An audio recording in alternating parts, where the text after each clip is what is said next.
അസ്സലാമു അലൈക്കും വറഹ്മത്തുള്ളാഹി വബറകാതുഹു. മക്കളുടെ ജീവിതം നമുക്ക് അല്ലാഹു തആല നൽകുന്ന അനുഗ്രഹമായതുപോലെ തന്നെ മക്കളുടെ മരണവും അനുഗ്രഹം തന്നെയാണ്. ഹബീബ് മുഹമ്മദ് റസൂലുള്ളാഹി സ്വല്ലല്ലാഹു അലൈഹി വസല്ലം തങ്ങൾ ഒരു ഹദീസിലൂടെ നമ്മോട് പഠിപ്പിച്ചു തരുന്നത് കാണാം.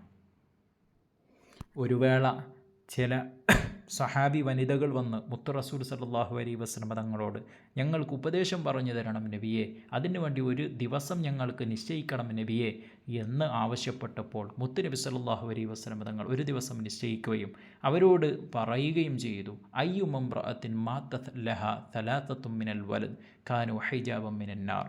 നിങ്ങളുടെ കൂട്ടത്തിൽ നിന്ന് ഏതെങ്കിലും ഒരു സ്ത്രീയുടെ, ഏതെങ്കിലും ഒരു പെണ്ണിൻ്റെ 3 മക്കൾ ഈ ലോകത്ത് നിന്ന് വിട പറഞ്ഞു പോയാൽ, അവരുടെ ജീവിതകാലത്ത് തന്നെ അവർക്ക് വേദന ഉണ്ടാക്കും വിധത്തിൽ 3 മക്കൾ അവരുടെ ജീവിതത്തിൽ നിന്ന് മരണപ്പെട്ടു പോയാൽ ഖാനു ഹിജാബം മിനന്നാർ, ആ മക്കൾ അവർ നരകത്തിൽ നിന്നുള്ള, അവരെ തടഞ്ഞു നിർത്തുന്ന ഒരു വലിയ പരിചയമായിട്ട് ആഖിറത്തിൽ അവർ പ്രതിഫലിക്കുമെന്ന് ഹബീബ് റസൂലുള്ളാഹി സ്വല്ലല്ലാഹു അലൈഹി വസല്ലം തങ്ങൾ പഠിപ്പിച്ചു. ആ സമയത്ത് ഒരു വനിത അവിടെ നിന്ന് ചോദിക്കുന്നുണ്ട്, ഒരു സഹാബി വനിത റളിയല്ലാഹു അൻഹ ചോദിക്കുന്നുണ്ട്, 2 ആളുകൾ മരണപ്പെട്ടു പോയാലോ നബിയെ? ആ സമയത്ത് നബി സല്ലല്ലാഹു അലൈഹി വസല്ലം തങ്ങൾ ഓഫർ കുറച്ചില്ല, നിങ്ങൾക്കും 2 ആളുകൾ മരണപ്പെട്ടു പോയാലും ആ ഒരു നേട്ടം തന്നെ നരകത്തിൽ നിന്ന് കാനു ഹിജാബം മിനന്നാർ, നരകത്തിൽ നിന്നുള്ള അവർക്ക് വലിയൊരു പരിചയമായിട്ട് അവർ വരുന്നതാണ് എന്ന് ഹബീബ് റസൂലുള്ളാഹി സ്വല്ലല്ലാഹു അലൈഹി വസല്ലം തങ്ങൾ അവർക്ക് സന്തോഷവാർത്ത അറിയിക്കുകയാണ്.